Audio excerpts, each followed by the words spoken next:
Hey guys, Steve Zellenardo here with Remax West, Zellenardo Associates. Happy Monday morning. Just a real quick update on the market. Current inventory, we're at 13,086 units. Yes, we broke the 13,000 threshold, up 1,000 from last week, and we had 1,100 sales happen in the last 7 days.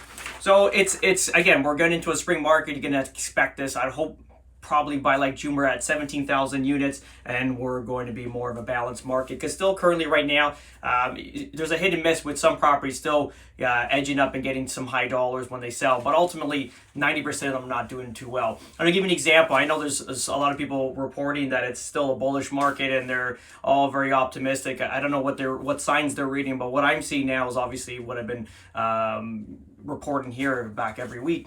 And I'll give you an example. It was a huge win for my clients. So, and again, this is the slumping market, and we're going to take advantage of it. So now we've put on our rifles and we're going hunting. So we purchased a property on, I believe it was Thursday or Friday, and amazing. So listed originally at 1.5 million, holding offers. They lowered the price by 100K. We do the deal at 1398, just shy of 1.4. So down 100K. So just remember, this is a full detached on a really nice street in Bolton, probably one of the best streets, second or third best street in Bolton.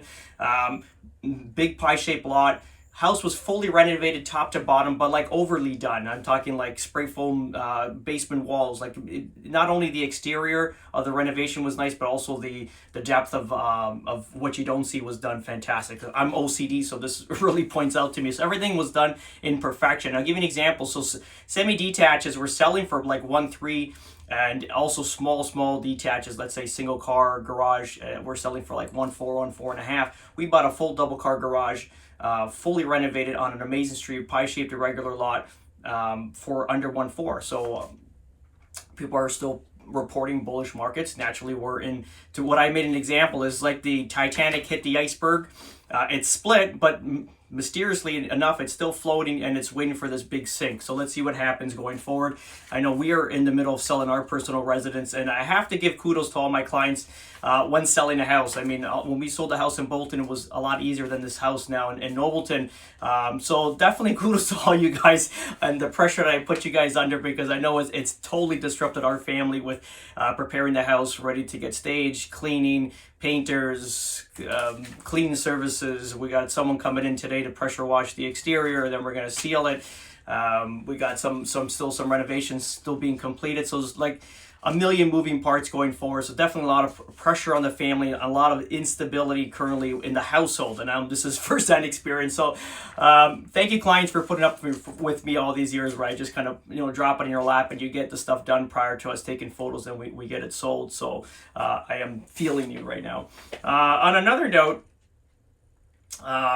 capital gains on personal residence, and this is obviously a big topic, and I've mentioned this in the past, that the Liberals are trying to put a capital gains tax on your primary residence rather than an investment property. And the purpose of this, number one, cash grab. Number two, obviously it's going to make you think twice before selling. If you're going to pay a capital gains, how about if you get $1 million in gains on a property? How much of that do you got to pay to the government when you do flip the property or sell it to move up or move down? And this is a huge concern. So this is what's currently on the plate right now, that or in the table right now. What they're discussing is what they're if they're going to put through this capital gain tax or not. So what it's going to do is obviously limit the amount of listings coming to market. And again, realtors that only vote one side and never weigh out the whole platform, this is definitely going to affect you, because what happens if there is a capital gains tax on personal residence, you ain't going to get enough listings. The good agents are always going to survive. That's not a doubt. They'll find a way to thrive through. They're going to push out all the, let's say, mediocre agents that are just coming in for a dine and dash. So I don't know. I think everyone, you gotta weigh your options before you vote. And this is one of these other options or another examples where this is going to affect not only sellers moving and sellers moving, either upsize or downsize, but also our business as realtors with the amount of listings that are going to be put onto the market. So I'll read a little bit of this too, about this article. And it's funny because they talked about the loophole with home flippers, that they were utilizing properties for 12 months. So what happens is, if you bought a property, you're living in it for 12 months, then you flip it and you just say, think life changes and you're moving into another property. You get like one or two of these before CRA catches you, and then they start taxing you. But this is, they mentioned it here, but this has been forever. And I'll just read the article. One change aimed to close a loophole that allowed home flippers to utilize the principal residence exemption in order to avoid capital gains on a flip property. Now, any gains may be made from selling a home within 12 months of purchase will be taxable capital gains beginning early next year. But this is normal. This is the CRA's been on this for way more than 5 years.